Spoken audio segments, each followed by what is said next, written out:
Assalamualaikum warahmatullahi wabarakatuh. Selamat pagi, saya Revita Rahmawati, mahasiswa Akperkes 2 Sriwijaya tingkat 1B.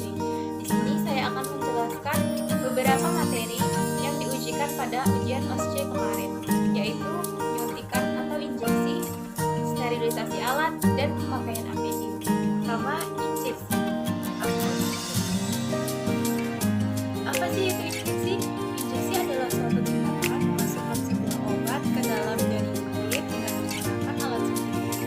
Injeksi yaitu memberikan obat melalui suntikan di bawah kulit. Tujuannya yaitu memasukkan obat dengan suntikan ke bawah dermis. Adapun tempat penyuntikannya yaitu di sepertiga lengan atas, paha luar sepertiga. Adapun langkah-langkah injeksi suntikan yaitu diantaranya yang pertama memberikan salam kepada pasien, yang kedua identifikasi pasien, yang ketiga memberikan kesempatan pada klien untuk bertanya sebelum kita melakukan tindakannya, yang keempat mencuci tangan lalu memakai handscoon, yang selanjutnya baca obat, kemudian masukkan obat ke dalam spet sesuai dengan dosis yang dibutuhkan, lakukan aspirasi dengan cara mengeluarkan gelembung udara yang ada dalam spet. Atur posisi pasien, bebaskan daerah yang akan disuntik dari pakaian pasien. Lakukan aseptik pada daerah yang akan dilakukan penyuntikan. Selanjutnya, suntikan dengan cara kulit diangkat sedikit atau dicubit seperti ini. Lalu, kita suntikan dengan sudut 45 derajat. Selanjutnya, lakukan aspirasi. Bila ditemukan darah, maka tariklah keluar jarum isian. Bila tidak ada, lanjutkan injeksi obat untuk memasuki kulit secara perlahan-lahan. Setelah selesai, tarik suntikan dan tekan bekas area suntikan dengan kapas alkohol dan tahan sebentar agar tidak ada darah yang keluar. Kemudian rapikan pasien, lepaskan handscoon, mencuci tangan, lalu keringkan. Ini adalah injeksi intrakutan. Injeksi intrakutan yaitu injeksi yang dilakukan dengan cara memasukkan obat ke dalam jaringan kulit. Adapun tujuannya yaitu mengetes apakah ada alergi obat pada pasien tersebut. Adapun langkah-langkahnya yaitu sama seperti melakukan injeksi pada umumnya. Hanya saja yang membedakan yaitu sudut yang dilakukan dan tempat daerah dilakukan penyuntikan.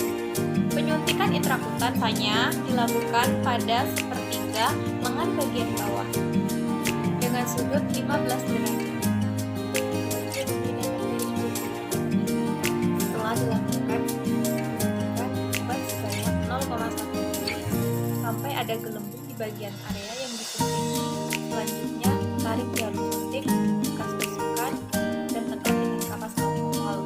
Lingkari area yang disuntik tadi ya, dengan menggunakan pena dengan diameter 1 inci atau 2,5 cm. Tulis waktu penyuntikannya juga. Anjurkan pada pasien dan keluarganya agar tidak menggaruk meskipun gatal ya. Yaitu injeksi intramuskular. Injeksi intramuskular yaitu memasukkan obat ke dalam jaringan otot. Ada tujuannya yaitu untuk memasukkan obat di dalam jaringan otot. Langkah-langkahnya sama seperti melakukan injeksi pada umumnya. Saja yang membedakannya yaitu suntikan intramuskular dilakukan pada daerah paha bagian atas, diukur dari sepertiga sias sampai ke tulang ekor. Melakukan tindakan injeksi intramuskular yaitu 90 derajat.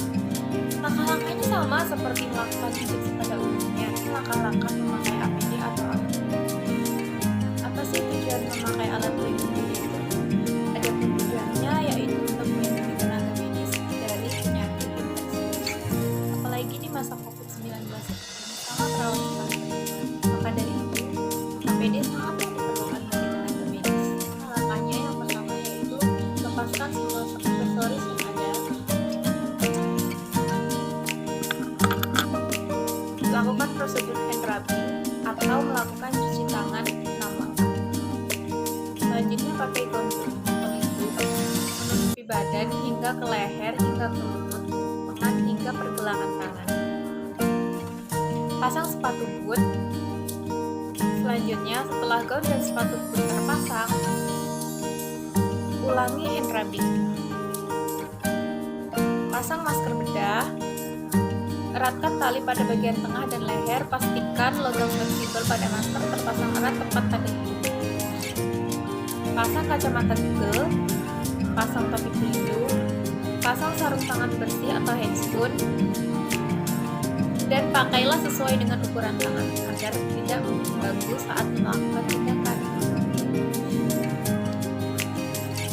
Selanjutnya, pelepasan APD. Yang pertama yaitu diawali dengan melepaskan sarung tangan atau handscoon.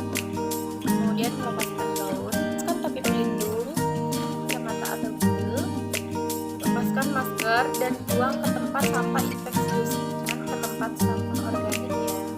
Lepaskan sepatu boot. Setelah semuanya terlepas, lakukan hand washing dengan metode 6 langkah mencuci tangan. Selanjutnya yaitu sterilisasi alat. Adapun tujuannya yaitu untuk mencegah adanya kontaminasi dari bakteri pada alat-alat kesehatan atau alat medis. Adapun langkah-langkahnya yang pertama yaitu memakai celemek atau apron, selanjutnya memakai tutup kepala atau pelindung, dan sepatu boot.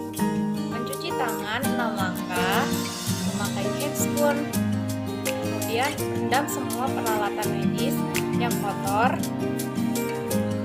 kemudian celupkan sarung tangan yang kotor dan rendam dalam larutan klorin 0,5% dalam kondisi terbuka atau dalam kondisi terbaik selama 10 menit. Kemudian setelah 10 menit pakai sarung tangan rumah tangga. Ambil peralatan bekas pakai yang sudah dekontaminasi, cuci deterjen. Sikat peralatan dari dalam keluar. Lepaskan instrumen-instrumen yang dapat dipisahkan. Sikat secara seksama. Pastikan tidak ada sisa kotoran yang tertinggal pada peralatan. Bilas dengan air mengalir. Keringkan instrumen dan sarung tangan dengan menggunakan handuk bersih dan biarkan mengering sendiri. Langkah-langkah perebusan alat atau instrumen kesehatan. Yang pertama, rendam semua instrumen dalam air sampai semua instrumen terendam. Rebus instrumen yang berbahan logam atau metal selama 20 menit dihitung dari mulainya air mendidih. Matikan kompor dan biarkan air dingin. Masukkan instrumen ke dalam kontainer atau bak instrumen steril. Tutup rapat dan siap digunakan. Selanjutnya yaitu pengukusan. Siapkan 3 panci susun. Bagian bawah diisi 2/3 air. Yang ketiga, pada tingkat kedua, asa dalam bungkus dum. Tempatkan sarung tangan pada nampan pengukus yang berlubang agar memudahkan. Letakkan sarung tangan dan jarinya ke arah tengah panci. Letakkan pada tingkat ketiga. Tutup kukusan, panaskan hingga air mendidih. Jika uap mulai keluar dari celah-celah di antara panci pengukus, mulailah perhitungan waktu. Kukus selama 20 menit. Setelah 20 menit, angkat nampan paling atas dan goyangkan perlahan-lahan hingga air yang tersisa pada nampan dapat menetes keluar. Letakkan nampan pengukus di atas panci perebus yang kosong atau bersih di sebelah kompor. Ulang langkah tersebut pada nampan pengukus kedua. Letakkan penutup di atasnya hingga sarung tangan menjadi dingin dan kering selama kurang lebih 4 jam tanpa terkontaminasi oleh apapun. Setelah kering, gunakan tauco rentang untuk memindahkan sarung tangan tersebut ke dalam wadah DTT, lalu tutup rapat. Dapat disimpan 1 minggu bila tidak rutin dibuka.